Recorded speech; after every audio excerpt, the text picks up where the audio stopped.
Bonjour, chers collègues, bonjour, honorable assistance. Alors, permettez-moi de vous présenter une deuxième activité du Centre national de pharmacovigilance de matériaux-vigilance, qui est la matériaux-vigilance. Donc, la matériaux-vigilance, tout comme la pharmacovigilance, surgit suite à des scandales. Je vous parle là de deux scandales phares qui ont touché le monde. En Europe, je vous parle de la survenue des lymphomes à grandes cellules suite à l'utilisation des implants mammaires, ou bien tout encore la survenue des septicémies suite à l'utilisation des implants, des dispositifs intra-utérins d'Alconchite. Donc, qu'est-ce que la matériovigilance?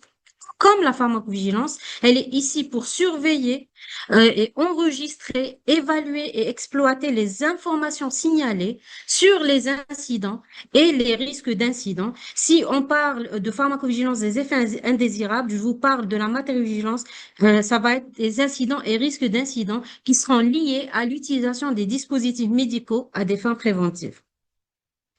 Qu'est-ce qu'est la matériovigilance? Elle est définie comme l'ensemble des activités qui visent à surveiller, à enregistrer et à évaluer et surtout à prévenir les incidents ou risques d'incidents qui vont résulter de l'utilisation des dispositifs médicaux mis sur le marché ou des dispositifs médicaux de diagnostic in vitro. Son but ici, c'est d'éviter que se reproduisent ces incidents graves qui mettent en cause ou en prenant des mesures préventives ou correctives appropriées. Les objectifs de la matériovigilance. La matériovigilance est là pour objectif d'évaluer la gravité et la fréquence des incidents afin de déterminer ces risques. C'est d'évaluer aussi, comme la pharmacovigilance, la balance bénéfice-risque de ce dispositif afin d'identifier les tendances, c'est-à-dire par rapport aux fréquences annuelles suite à l'utilisation d'un dispositif X. À améliorer aussi la sécurité des patients, surtout ça, à détecter les signaux et informer, vous, les professionnels de la santé et des patients, et à contribuer à la réglementation. Donc, selon la loi 1811, qu'est-ce qu'un dispositif médical? Dispositif médical, on entend par dispositif médical au sens propre de la loi, tout appareil, instrument, équipement, matière ou produit, à l'exception des produits d'origine humaine ou autres articles utilisés selon en association, y compris les accessoires, les logiciels intervenant dans son fonctionnement destiné à être utilisés chez l'homme à des fins médicales. Les DMD maintenant, donc, sont également considérés comme dispositifs médicaux utilisés dans le diagnostic in vitro. Les produits, les réactifs, les matériaux, les instruments au système, leurs composants et accessoires, ainsi que les récipients pour les échantillons destinés spécifiquement à être utilisés in vitro, selon en association dans l'examen d'échantillons provenant du corps humain, afin de fournir une information concernant un état physiologique ou pathologique avéré ou potentiel, une anomalie congénitale ou pour bien contrôler des mesures thérapeutiques ou afin de déterminer la sécurité d'un prélèvement d'éléments du corps humain ou sa compatibilité avec les receveurs potentiels. Donc, il faut savoir que les dispositifs médicaux sont classés en fonction, selon le règlement européen, ils sont classés en fonction du niveau de risque lié à leur utilisation, à savoir la durée d'utilisation et la partie du corps exposé, du risque potentiel lié pour la santé publique en fonction du risque croissant d'utilisation. Ces classes de risque, elles vont traduire également le bénéfice médical attendu pour le patient. On a deux types de classification. La classification qui est à gauche, elle concerne les dispositifs médicaux qui va de 1 jusqu'à 3. C'est selon le degré de classification. C'est-à-dire, si je vous parle de la classe 1, ça va être les gants. Jusqu'à la classe 3, c'est les implantables. Par rapport au D-indice, c'est la classe A, B, C et D. D'accord? C'est les réactifs, tous les réactifs ou de diagnostic in vitro. Maintenant, on va voir l'objet de la déclaration en matériaux-vigilance. C'est-à-dire, qu'est-ce qu'il faut déclarer au matériaux-vigilance? Ça va être tout dysfonctionnement ou toute altération des caractéristiques ou des performances de ce dispositif mis à disposition sur le marché, y compris une erreur d'utilisation ou toute défaillance d'un dispositif susceptible d'entraîner un risque pour la santé des patients, des utilisateurs ou des tierces. Si vous parlez ici d'un incident, il peut par rapport, ça peut être des gants, ça peut aller des gants jusqu'à la défaillance des dispositifs, c'est-à-dire des kits de glycémie, ça peut être des machines de radiologie. D'accord?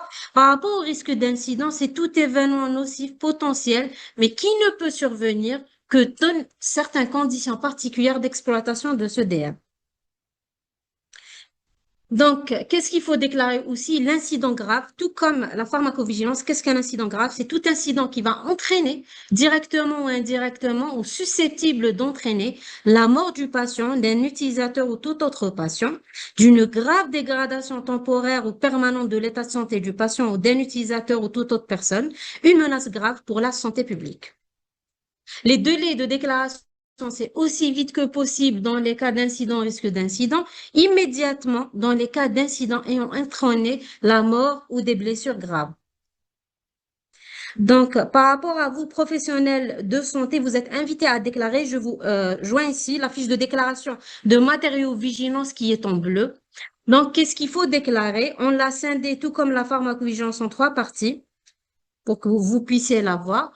Donc, de préférence avoir la date de déclaration. Ici, ça va être l'information sur le déclarant, c'est-à-dire vous, professionnels de santé, afin qu'on puisse vous joindre s'il y a un complément d'information, c'est-à-dire manquant. Donc, par rapport aux informations sur le déclarant, éventuellement, préférentiellement, ça va être le nom, le prénom, la profession, le numéro de téléphone et l'adresse mail, afin qu'on puisse vous joindre.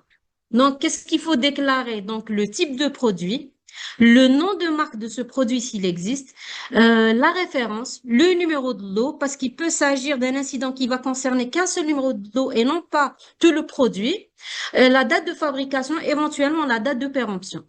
Donc, on voudrait bien avoir le nom du fabricant, son nom, son adresse et le nom du fournisseur.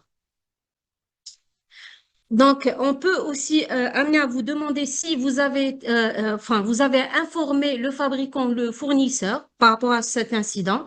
Est-ce que vous avez pris le soin de vérifier le lien de causalité ou est-ce le produit, il est ou l'emballage, il est en votre possession parce qu'on peut vous demander, on peut vous demander l'échantillon pour qu'on puisse faire une éventuelle expertise.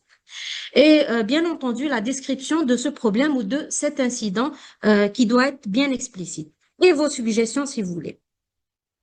Par rapport au support de déclaration, par rapport à la fiche de réactovigilance et la fiche PAR, elle ressemble éventuellement à la fiche déclaration de matériaux-vigilance. Toujours la date de déclaration et les informations du déclarant. On ne cessera jamais de vous demander, par rapport à l'identité du déclarant, c'est une déclaration qui, bien entendu, qui est confidentielle, mais on doit avoir les informations concernant les déclarants toujours pour un complément d'information et par rapport à une réponse, parce que nous, on vous doit une réponse suite à votre déclaration. Donc, le nom, le prénom, l'adresse professionnelle, éventuellement le numéro de téléphone et l'email. Donc, les informations sur les dispositifs, le DMDIV, donc s'il s'agit d'un réactif, d'un récipient pour échantillon, d'un automate, d'un accessoire, autotest ou autre. Le nom commercial, le type, la référence, la dénomination commune, éventuellement le domaine d'application s'il peut s'agir de la bactériologie, de l'auto-immunologie, de l'immunohématologie ou autre spécialité, le numéro de série et la date de péremption. Toujours le nom du distributeur ou du fabricant. Donc, ici, on va détailler aussi, vous devez détailler l'incident que vous avez rencontré suite à l'utilisation de ces DMDIV. Donc, la date de survenue, le lieu de survenue, le nom, c'est-à-dire l'utilisateur, si différent déclarant, c'est-à-dire que vous pouvez déclarer, mais c'est pas vous qui avez rencontré cet incident. C'est-à-dire, il peut s'agir d'un manipulateur qui a rencontré cet incident, mais il peut pas déclarer. Donc, vous pouvez vous déclarer à sa place. Et description des faits et les conséquences constatées. Donc, qu'est-ce qu'on va faire avec votre déclaration? C'est-à-dire, comment on va procéder? Donc, tout d'abord, on doit valider la déclaration. Qui dit valider déclaration, c'est-à-dire on doit avoir le nom du déclarant, le dispositif, le numéro de lot et surtout le fabricant.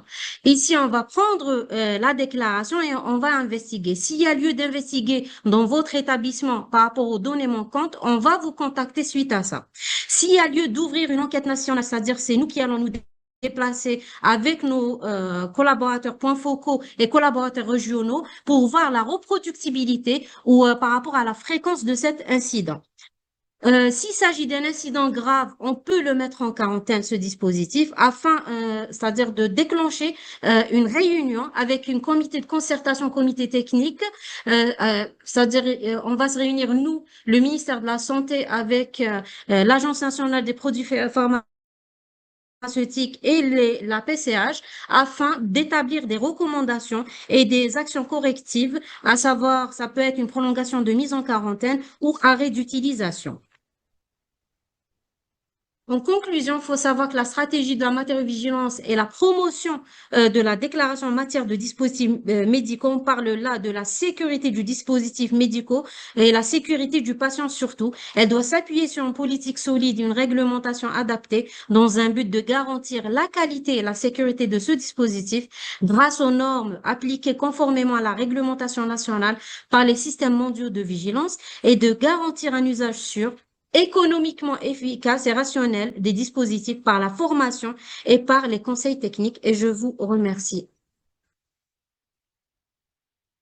Merci, Docteur Ridouche. Nous passons sans attendre à notre, notre dernière présentation qui porte sur la vaccinovigilance, qui sera présentée par le Docteur Yala, notre Docteur Yala Fiel, qui travaille au service de la vaccinovigilance.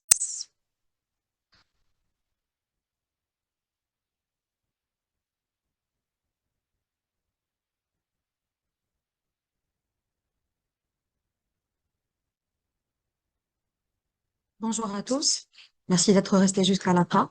Je suis Dr Yala Feliel, médecin spécialiste en pharmacologie clinique, travaille au Centre national de pharmacovigilance de matériovigilance et chargé des activités de vaccinovigilance. Nous allons voir ensemble c'est quoi la vaccinovigilance et c'est quoi l'investigation des manifestations post-vaccinales indésirables en vaccinovigilance.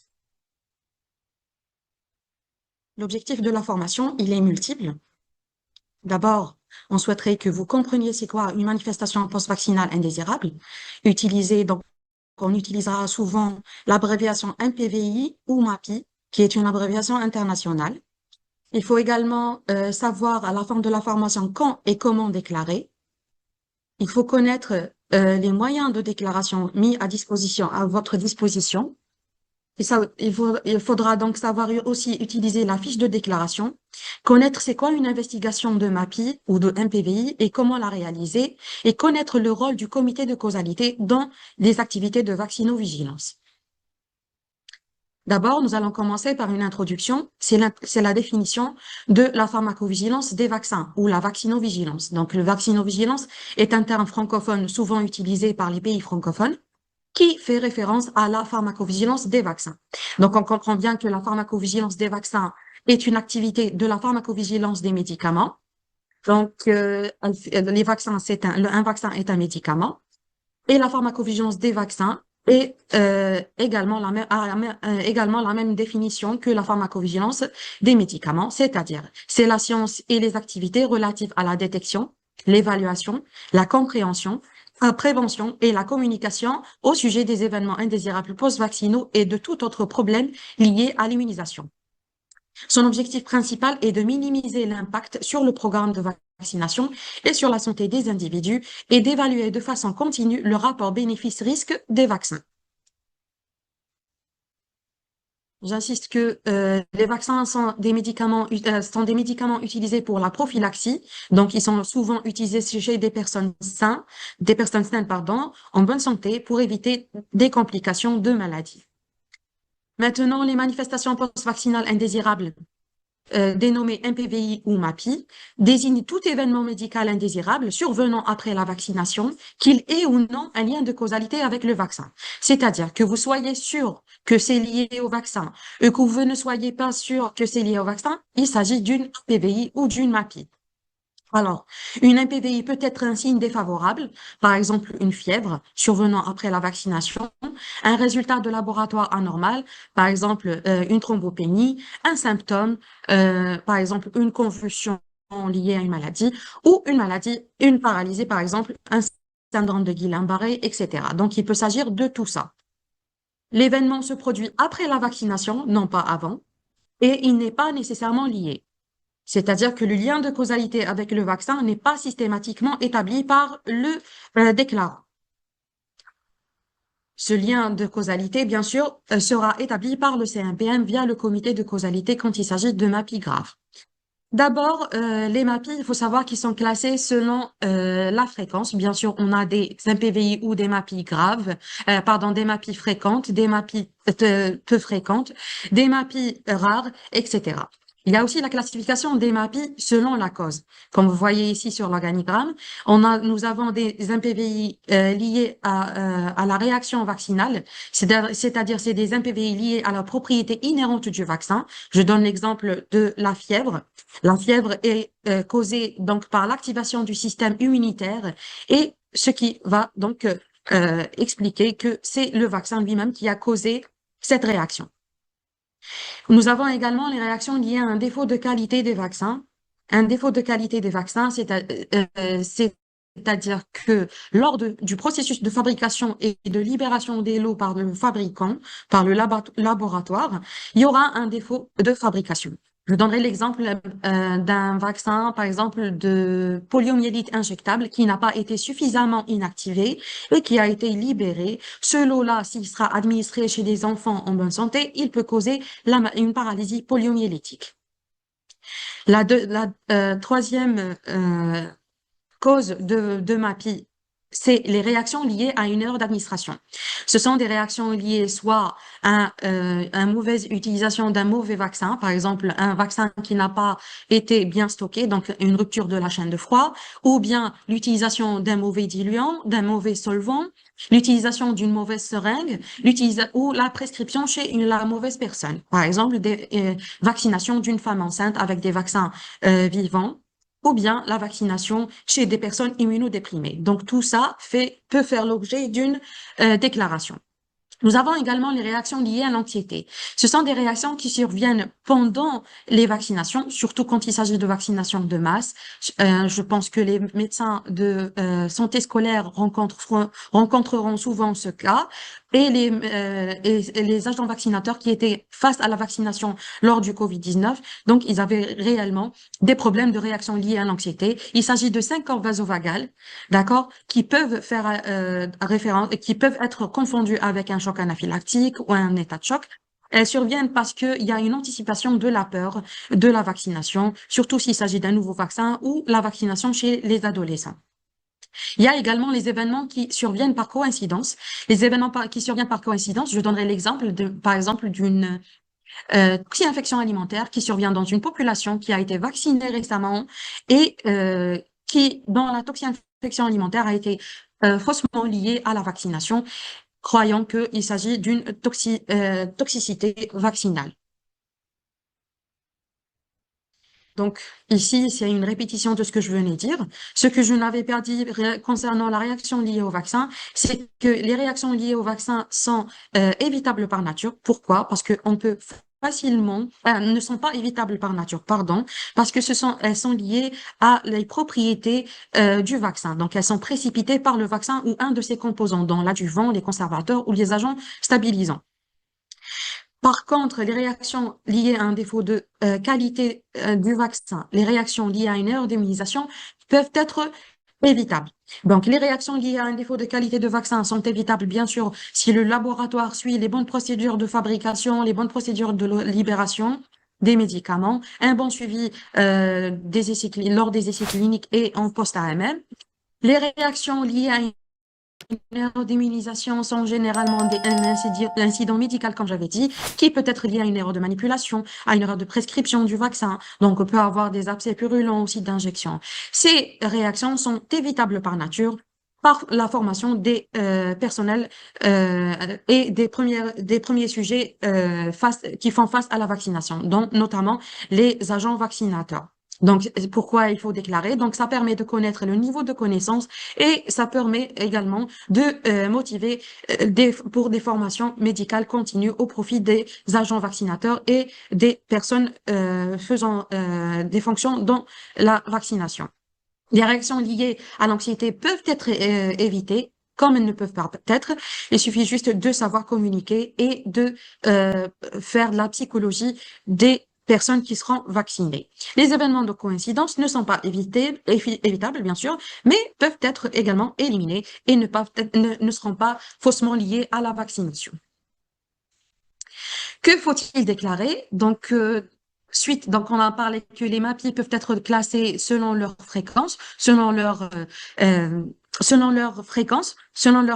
cause qui a fait en sorte d'avoir une MAPI, et également selon la gravité.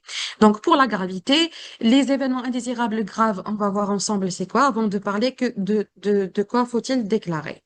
Alors, une MPVI grave et toute MAPI qui peut entraîner le décès ou la mise en jeu du pronostic vital, par exemple un choc anaphylactique, une hospitalisation ou une prolongation d'hospitalisation si la vaccination a été faite chez une personne déjà hospitalisée, une invalidité, une incapacité significative, par exemple une cécité survenant suite à une névrite optique rétrobulbaire survenant après vaccination, des séquelles, par exemple une paralysie, une marche dandinante, etc. Des malformations ou des anomalies congénitales si la vaccination a été administrée chez les femmes enceintes, et de tout autre événement jugé médicalement important, même s'il ne remplit pas les critères ci-dessus, c'est-à-dire même s'il n'a pas entraîné le décès, ni l'hospitalisation, ni des séquelles. Donc, si le médecin juge que cet événement est médicalement important et pense que c'est un événement grave, donc il sera classé par le CMPM comme étant une MPVI grave. Je donne l'exemple d'une thrombopénie, par exemple une thrombopénie à 70 000 de blanc, est une MAPI grave, même s'il n'a pas entraîné le décès et n'a pas mis en jeu encore le pronostic vital et n'a pas entraîné l'hospitalisation ou une invalidité chez le patient vacciné. Mais le risque hémorragique est lié et donc le médecin va juger que cette MAPI est grave et peut la déclarer comme étant grave. Donc, si on revient à que faut-il déclarer? Donc, il faut déclarer les MPVI bénignes, c'est-à-dire que toutes les MPVI qui n'ont pas répondu à la définition de MAPI grave. Donc, toute MPVI qui ne répond pas à une hospitalisation ou tout autre critère jugé comme grave est considérée comme une MPVI bénigne. On peut déclarer les MPVI bénignes qu'elles soient inattendues, c'est-à-dire qu'elles ne sont pas décrites dans le résumé des caractéristiques du produit du vaccin. Si leur nombre est inhabituellement élevé, par exemple, si vous allez remarquer qu'il y a un nombre élevé de fièvre à 40 degrés, si vous remarquez également que des éruptions cutanées sont beaucoup plus fréquentes que d'habitude, et bien sûr, si un PVI inquiète la population générale. Donc, il suffit juste que la population générale commence à parler de la sécurité vaccinale et de la confiance envers la vaccination. Là, il faudra donc déclarer. Il faut également déclarer les MPVI graves et les MPVI en grappe, c'est-à-dire les MPVI en cluster qui sont regroupés dans le temps et dans l'espace. J'insiste ici que si vous avez par exemple plusieurs cas de MPVI, de MAPI, et vous déclarez une seule, le CMPM ne considère qu'une seule déclaration. C'est-à-dire que si vous avez 10 cas, vous allez déclarer 10 cas. Que faut-il déclarer? Donc, si vous constatez que le produit vaccinal est suspect dans sa coloration, ou par la présence de suspension dans le flacon, etc., ou la constatation d'un dispositif administratif défectueux, par exemple, si les seringues sont défectueuses. Donc, vous pouvez déclarer ça en plus des MPVI à type de symptômes de maladie et de symptômes de maladie et de résultats de laboratoire anormal, qui doit déclarer tout professionnel de la santé exerçant dans le secteur public ou privé, qu'il soit médecin, sage-femme, paramédicaux et pharmacien. La déclaration, je rappelle, et comme ça a déjà été dit, la déclaration, elle est obligatoire. La déclaration des manifestations post-vaccinales indésirables ou des effets indésirables liés aux médicaments est obligatoire selon la loi sanitaire 1811, l'article 177. Toute autre omission à cette déclaration est considérée comme une négligence. La déclaration, elle est également donc en plus, elle est également obligatoire pour les laboratoires, les industriels. Il y a également, je voulais également donc attirer l'attention sur l'instruction ministérielle numéro 25 du 29 juillet 2025 relative à la procédure de déclaration des manifestations post-vaccinales indésirables, qui explique parfaitement les activités de vaccinovigilance, les MAPI graves, les MAPI non graves, les modalités de déclaration et les moyens de déclaration. Je vous invite donc à lire l'instruction ministérielle. Elle a été diffusée au niveau de toutes les DSP. Les délais de déclaration. Si on parle de délai de déclaration des MAPI graves, on parle de l'immédiat. Une MAPI grave doit être déclarée immédiatement. Pourquoi? Parce que ça permet une réaction rapide des autorités, notamment du CNPM. Une réaction rapide à type d'investigation. L'investigation, plus elle est retardée dans le temps, plus les données vont être perdues. Ce qui fait que la déclaration et l'investigation des cas doivent être faites dans des délais très brefs. Les MPVI non graves mais inhabituels ou inattendus, le délai est dans les 7 jours. Les raisons, par exemple, ça permet la détection des signaux précoces et de ne pas perdre, bien sûr, les données avec le temps. Les autres MPVI bénignes et attendus, il n'y a pas de délai. Donc, si vous avez des déclarations en instance que vous n'avez pas envoyées, même si elles datent de plusieurs mois, n'hésitez pas à les envoyer. Donc, il n'y a pas de délai pour les MPVI bénignes et attendus. Je souhaite juste préciser que si il y a une médiatisation des cas groupés ou une inquiétude de la population, la MPVI, qu'elle soit bénigne, attendue, doit être déclarée dans l'immédiat pour pouvoir réagir et permettre au CNPM également et aux autorités sanitaires de réagir dans le temps et préserver la sécurité pour la vaccination. Les outils de déclaration, donc on a la fiche papier, comme toutes les autres activités du CNPM, nous avons une fiche papier, notification papier, donc que vous pouvez plutôt. L'idéal, c'est de l'avoir sur place, surtout au niveau des centres de vaccination, au niveau des hôpitaux. Cette fiche sera remplie manuellement et peut être transmise au CNPM si elle est scannée au niveau par mail au cnpm@cnpm.org.dz et ou bien si vous avez un fax, vous pouvez envoyer sur le 020 39 66 16 ou bien 18 17 ou bien 18. La fiche de notification électronique, elle est accessible via le site officiel www.cnpm.org.dz. Je vous invite à consulter le site et à vous habituer à la déclaration sur site. Donc, le format papier, c'est la fiche de déclaration qu'on appelle la fiche blanche de vaccinovigilance. Elle est composée de plusieurs parties. La première partie, c'est la partie qui concerne la wilaya, parce qu'il faut savoir que nous faisons un recensement selon les wilayas et nous détectons les wilayas silencieuses des wilayas qui déclarent le plus souvent. Le nom du patient avec les initiales des 3 premières lettres du nom et du prénom, l'adresse du patient si cela ne poserait pas de problème pour le médecin, et bien sûr avec consentement du patient lui-même, le numéro de téléphone, le sexe et la date de naissance sont obligatoires dans la déclaration. Donc, elle ne sera pas validée si on n'a pas le sexe et on n'a pas la date de naissance. La date de l'apparition de la MPVI est également une notion importante. Pour la partie qui est sur votre droite, donc vous allez cocher est-ce qu'il s'agit d'un CHU, d'un EPH, d'un EHS, d'un EPSP et préciser le nom de cet établissement. S'il s'agit également d'un établissement privé, veuillez préciser le nom de l'établissement privé. Le nom du notificateur, il est important parce que ça permet un retour vers le notificateur et bien sûr un contact et une prise de contact avec le CNPM. Sa fonction, est-ce qu'il est médecin, pharmacien, est-ce qu'il s'agit d'une sage-femme, est-ce qu'il s'agit d'infirmier? Le téléphone et le courrier sont importants également pour permettre des retours envers le déclarant, que ce soit pour le complément d'information ou pour invitation, pour des formations, etc. L'adresse également, de préférence l'adresse professionnelle, le lieu de vaccination, le lieu où il y a eu administration du vaccin, ça va nous permettre également de détecter les clusters et la date de remplissage de la fiche de déclaration, non pas la date d'envoi. Donc la date d'envoi, ça sera la date de réception du CNPM.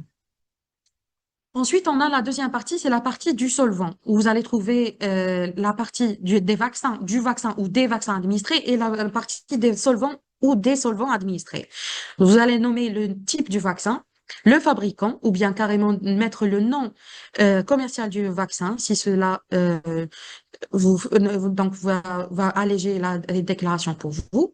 La date et heure de vaccination, il est très important d'avoir la date et surtout l'heure, parce que l'heure, ça permet également de savoir parfois les délais d'apparition, surtout quand il s'agit de réactions allergiques. S'agit-il de première, de deuxième, de troisième dose? Il suffit juste de préciser au niveau de la case nécessaire. La voie d'administration, est-ce qu'il s'agit d'intradermique, sous-cutané, intramusculaire, oral? Merci également de préciser le lieu d'administration. Est-ce qu'il s'agit par exemple du bras droit, du bras gauche, de la cuisse droite, de la cuisse gauche? Là, dans la partie point d'injection, deltoïde, avant-bras, cuisse. Pour le numéro de lot, donc il est important, et la date de péremption également, ils sont importants pour permettre de suivre les effets indésirables causés par ce lot utilisé au niveau de cette wilaya et au niveau d'autres wilayas. Il en est de même pour les informations du solvant. Il suffit de cocher s'il s'agit du solvant du même vaccin ou d'un autre vaccin. Et s'il s'agit d'un autre vaccin, merci de préciser le fabricant. Maintenant, vous allez ici trouver la partie où il y a des manifestations post-vaccinales indésirables qui sont listées. Donc, c'est une recommandation de l'Organisation mondiale de la santé, recommandation de l'OMS, qui souhaiterait qu'au niveau des fiches de déclaration, les MPVI qui ont disons, une attention particulière par les activités de pharmacovigilance sont listées devant vous. Donc, nous avons les réactions locales sévères. Merci de préciser également s'il s'agit d'une réaction locale sévère. Merci de préciser il s'agit de quel type de réaction, gonflement, œdème, abcès, etc.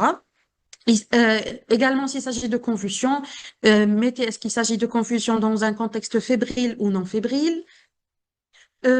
Donc, les abcès au point d'injection, les lymphadénites dues à un BCG, les septicémies, les encéphalopathies, les encéphalites, les méningites, les paralysies, notamment le syndrome de Guillain-Barré.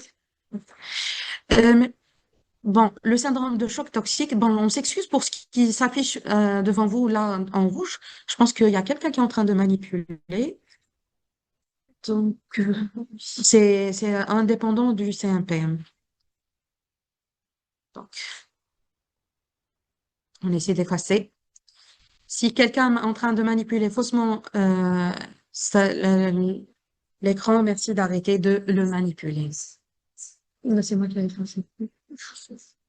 Alors, le syndrome de choc toxique, les thrombocytopénies, les réactions anaphylactiques, les fièvres, notamment celles qui dépassent les 38,5 degrés, l'hypotonie, hyperréactivité, arthralgie, les vomissements, les diarrhées sévères, les cris et pleurs persistants et toute autre manifestation post-vaccinale indésirable. Donc, s'il y a une de ces ou plusieurs de ces manifestations, il suffit de cocher une ou plusieurs. Et s'il y a d'autres qui ne sont pas listées, merci de la lister ici. Si vous un champ nécessaire pour remplir plus de détails, vous pouvez remplir dans les parties qui seront laissées vides par vous. Le traitement reçu de la MPVI, merci de le préciser, ça nous permet de savoir parfois et même d'évaluer la gravité de la MAPI. L'hospitalisation, est-ce que ça a nécessité ou non l'hospitalisation et quel est le motif d'hospitalisation? Indiquer l'hôpital également pour pouvoir lancer une investigation. Si on a un relais, bien sûr, si on a un point focal au niveau de cet hôpital, nous pourrions directement contacter cette personne pour réaliser l'investigation pour nous. L'évolution, bien sûr, il suffit de cocher. Est-ce qu'il s'agit est-ce qu'il y a en voie de guérison? Est-ce qu'il est guéri? Est-ce il a des séquelles? Est-ce qu'il n'est pas guéri? Ou si même l'évolution n'est pas connue, vous pouvez la cocher. S'il s'agit d'un décès, merci de préciser la date du décès et est-ce que l'autopsie a été effectuée ou non. Les antécédents médicaux, merci de préciser également, notamment s'il s'agit d'allergies ou de réactions similaires à la vaccination, avec ce même vaccin ou d'autres vaccins, et la prise concomitante de médicaments ou de toute autre substance. Merci de le préciser également, ça permet de faire une imputabilité et de faire le lien avec le vaccin ou le médicament ou les substances qui ont été utilisées en parallèle.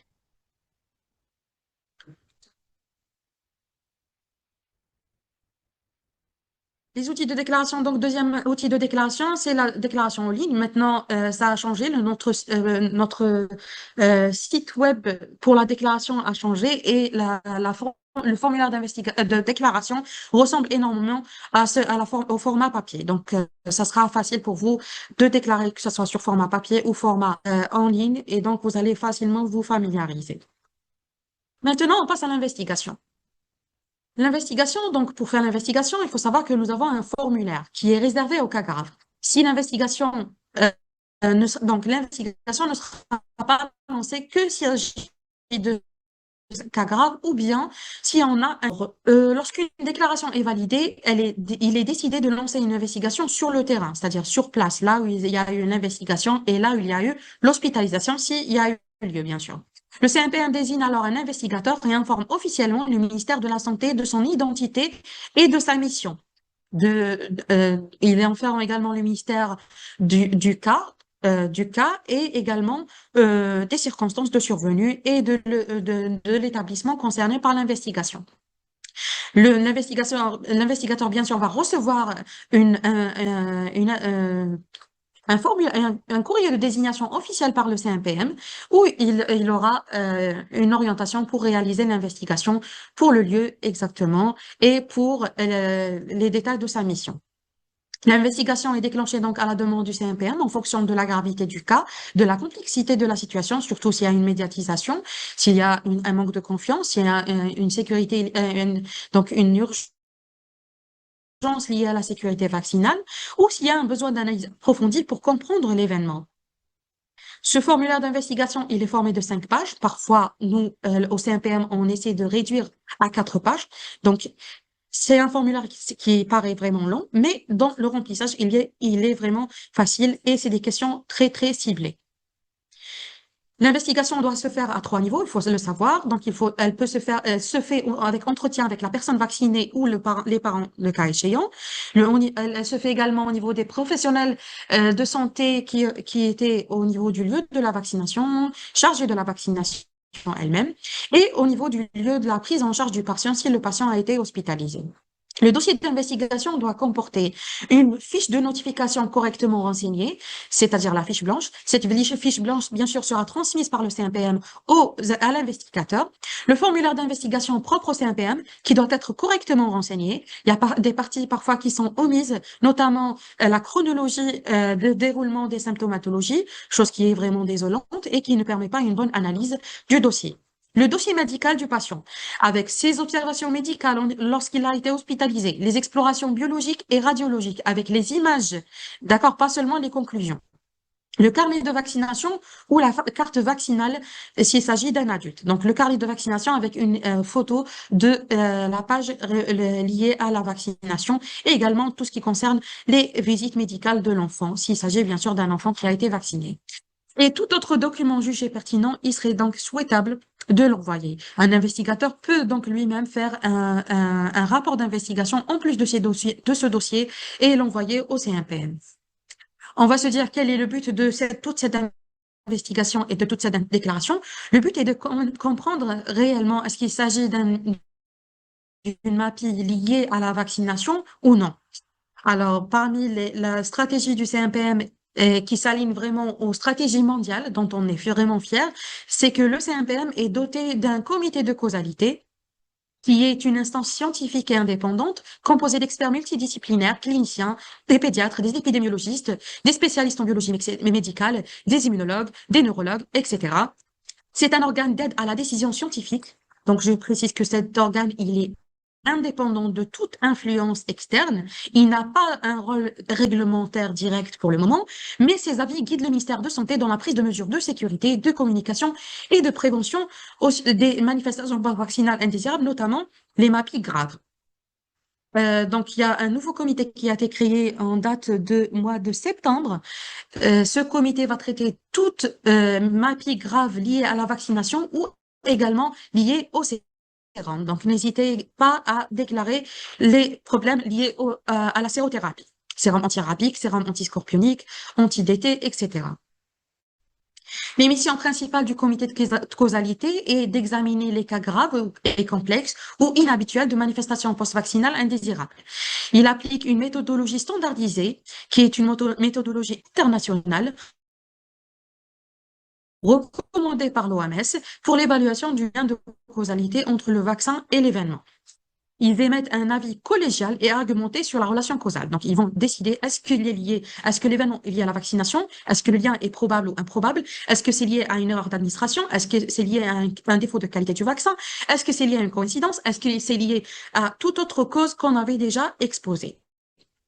Ils peuvent formuler, si nécessaire, des recommandations pour la sécurité vaccinale et l'amélioration du programme élargi de vaccination ou de tout autre programme de vaccination. Ce sont les missions principales. Bien sûr, il y a d'autres missions en parallèle du comité. Par exemple, l'orientation pour l'investigation et émettre les avis concernant le déroulement des vaccinations. Brièvement, pour expliquer comment se fait le travail du comité de causalité, donc l'analyse, elle se fait par cas. Donc, chaque cas est soumis au comité de causalité, chaque cas grave, avec un dossier complet, bien sûr. Sur la base d'un dossier d'investigation, le comité de causalité va revoir complètement le dossier avec une lecture détaillée du dossier, une discussion pluridisciplinaire pour identifier les causes possibles. Donc, si un infectiologue juge qu'il y a des causes infectieuses, donc il va les citer. Si le pédiatre juge qu'il y a d'autres causes liées à la pédiatrie, va également les citer. Et donc, ça sera une discussion selon les spécialités. L'application de la méthodologie standardisée de l'OMS pour évaluer le lien de causalité. Nous allons voir ensuite le formulaire OMS utilisé pour l'imputabilité. Et lorsque pertinent, ils peuvent utiliser des critères de Brighton Collaboration. Alors, ces critères de Brighton Collaboration, il y a un site de Brighton Collaboration que je vous invite à consulter, à visiter. Il est accessible facilement via Google. Ça vous permet également d'avoir une idée sur les définitions de cas pour les manifestations post-vaccinales indésirables, surtout celles qui sont réellement confirmées pour les vaccins, notamment le syndrome de Guillain-Barré, les paralysies post-vaccinales, les convulsions dans un contexte fébrile et non fébrile, etc.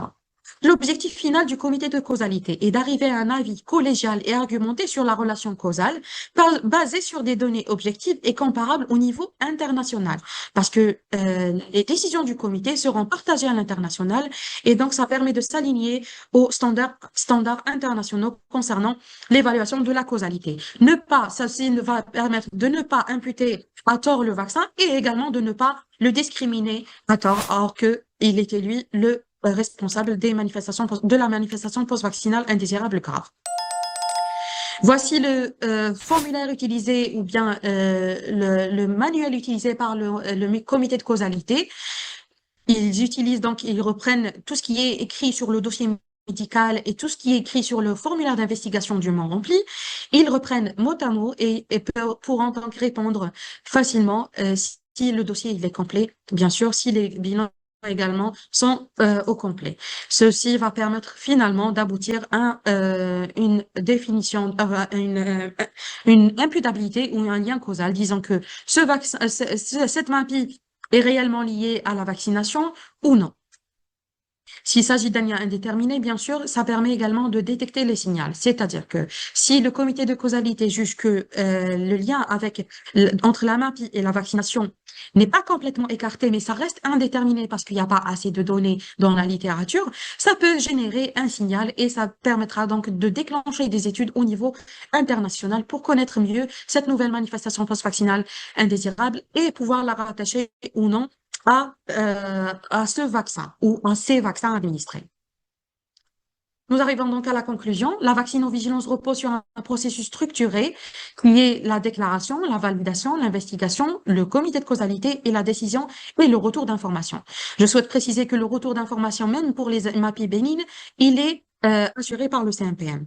Le CMPM assure la coordination à chaque étape, garantissant la qualité de l'analyse et la transparence vis-à-vis des autorités, vis-à-vis également des professionnels de la santé et des déclarants.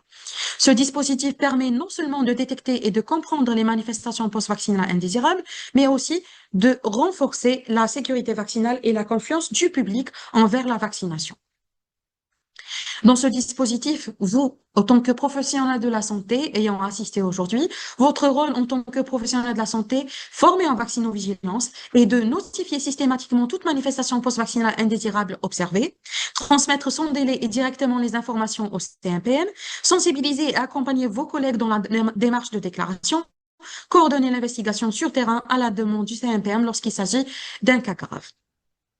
Grâce à votre engagement, vous serez les véritables relais du système de pharmacovigilance, que ce soit pour la pharmacovigilance des médicaments, la matériovigilance ou bien la vaccinovigilance. Ça va permettre une surveillance active, une réactivité rapide et une communication fluide entre les structures de santé et le Centre national de pharmacovigilance et de matériovigilance. Sur ce, je vous remercie.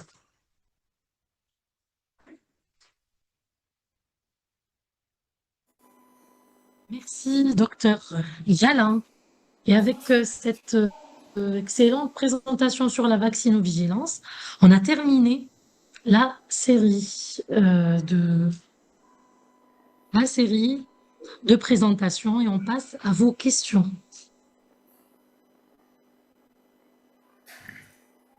Donc, il y a eu déjà deux questions. Il y a eu déjà deux questions. Une question sur la matériovigilance et une autre sur la vaccinovigilance. Donc, de la pharmacie centrale de l'OPH Arped Rutmen, il pose une question, une erreur dans la désignation du dispositif médical mentionné sur le conditionnement doit être déclarée. Docteur Khidou, je vous réponds. D'accord. Concernant c'est-à-dire votre question, si une erreur dans la désignation du dispositif médical mentionné sur le conditionnement doit être déclarée, bien entendu qu'elle doit être déclarée parce que ça peut prêter à confusion quant à l'utilisation erronée de ce dispositif. Donc, il peut s'agir d'un étiquetage faussé ou bien dans le conditionnement ou bien entendu dans une fiche technique qui n'est pas aussi bien explicite. Donc, c'est à déclarer. Donc, je ne sais pas si la, la personne qui a posé la question, pouvez-vous publier afin que nous puissions les lire plus tard? Bien sûr. Alors, donc, c'est pour ça qu'on vous a demandé les adresses email. On va vous envoyer les présentations par email, il n'y a pas de souci. Pour l'enregistrement, il faut contacter le ministère qui est l'administrateur de cette réunion. Une deuxième question sur la vaccination. Cette question émane de l'EPH Beni Benoubedis. Pour les vaccins, pour la vaccinovigilance, en cas de refus de déclaration par le médecin, est-ce que le patient ou sa famille ont le droit de déclarer? Docteur Yala. Merci pour votre question. Bien évidemment, oui, le patient ou sa famille ont le droit de déclarer. Je souhaite attirer votre attention que le CNPM a disposé pour les patients de fiches de déclaration spécialement pour le vaccin. Elle est conçue dans les deux langues, arabe et française, et ils seront les bienvenus de déclarer. Il est vraiment désolant de savoir qu'il y a des médecins qui refuseront la déclaration, sachant que c'est obligatoire. Et un patient peut déclarer, surtout si il s'agit d'un enfant ou bien s'il est doté d'une carte vaccinale où il y a les informations concernant le vaccin. Ce va peut-être compromettre la qualité de la déclaration parce que c'est pas comme quand la déclaration est faite par un professionnel de la santé, comme lorsqu'elle est faite par le patient, mais ça reste mais la déclaration, bien sûr, sera bien prise en considération par le Centre national de pharmacovigilance et de matériovigilance. Merci, docteur Yala. J'espère que la personne qui a posé la question de l'EPH Benoubedis est là et elle a bien pris note. Alors, il y a une très bonne question. Quel est le rôle exact du point focal? Donc, d'abord, avant de répondre à cette question, d'abord, est-ce qu'il y a des points focaux parmi les personnes présentes? Je ne sais pas s'il y a des gens qui sont déjà désignés points focaux. En fait, le point focal, c'est une instruction du ministère de la Santé. Le point focal, finalement, il va être la liaison entre le CNPM et la structure sanitaire. Donc, je laisse, parce que Dr Yala a parlé, elle a parlé des rôles des points focaux dans sa présentation. Je laisse Dr Yala, encore une fois, confirmer et énumérer les rôles exacts du point focal. Alors, ce qui s'est passé pour les points focaux, c'est que nous avons demandé la désignation de points focaux pour la pharmaco et la matériau, et par la suite, il y a eu une demande de désignation de points focaux pour la vaccinovigilance. Pourquoi nous avons fait cette distinction? Parce que la vaccino, elle a une attention un peu plus particulière que la pharmaco et la matériau, surtout quand il s'agit d'investigation et de rapidité c'est-à-dire à l'intervention. Les points focaux, généralement, c'est la personne qui est la référente du CNPM au niveau de la structure concernée. Donc, par structure, une personne peut être désignée comme point focal, ou s'il y a une structure qui est assez grande, plusieurs personnes peuvent jouer le rôle de point focal. Bien sûr, leur nom et prénom, leur contact et toute information les concerne sera transmise au CNPM, et donc le CNPM va faire appel à ces points focaux. Donc, notamment pour la déclaration, un point focal, donc il a un rôle de déclarer ou d'aider les personnes à déclarer. Donc, ça ne veut pas dire que c'est au point focal seulement de déclarer, juste parce qu'il est point focal, non, mais il est là pour orienter à la déclaration. La déclaration, car c'est l'apanage de tout le monde, de tous les professionnels de la santé. Nous avons également, donc il a le rôle également de faire des enquêtes si à la demande du CNPM, ou des investigations à la demande du CNPM. Si, par exemple, le CNPM souhaiterait enquêter concernant un produit médical ou un dispositif médicamenteux, donc le CNPM va solliciter ce point focal pour enquêter quant à son utilisation au niveau du service concerné, et aux problèmes rencontrés avec ce produit. Notamment pour l'investigation, si nous avons un cas grave déclaré au niveau de l'établissement ou au niveau de cette wilaya, nous allons faire référence à la personne qui fait le rôle de point focal pour faire l'investigation. Également, pour les formations en cascade, donc le point focal, il aura droit d'être formé par le CNPM, et aura également droit de former des professionnels de la santé au niveau de son établissement, bien sûr quand cela soit bien cadré. Il aura donc droit de former sur la pharmacovigilance. Je pense que j'ai fait le tour du rôle du point focal. Oui, Il y a une excellent. question concernant la différence entre MAPI et un PVI. C'est la même chose. MAPI est égal à un PVI. C'est juste que MAPI, c'est la dénomination, enfin, c'est l'abréviation utilisée à l'échelle internationale par les pays francophones, et un PVI par l'Algérie. Voilà. Donc, vous allez souvent entendre parler de MAPI ou de un PVI par le CNPM. Alors, il y a une question qu'on va poser à Docteur Khedouche. Est-ce que deux dates de péremption qui se trouvent pour le même produit à déclarer, une sur la boîte et l'autre sur la seringue, D'accord. et à déclarer? Très bonne question. Il s'avère qu'on a été déjà confronté à ce genre de situation. Il faut savoir qu'il peut s'agir éventuellement d'une contrefaçon, mais il peut s'agir d'un autre cas où on a été confronté, c'est-à-dire que le laboratoire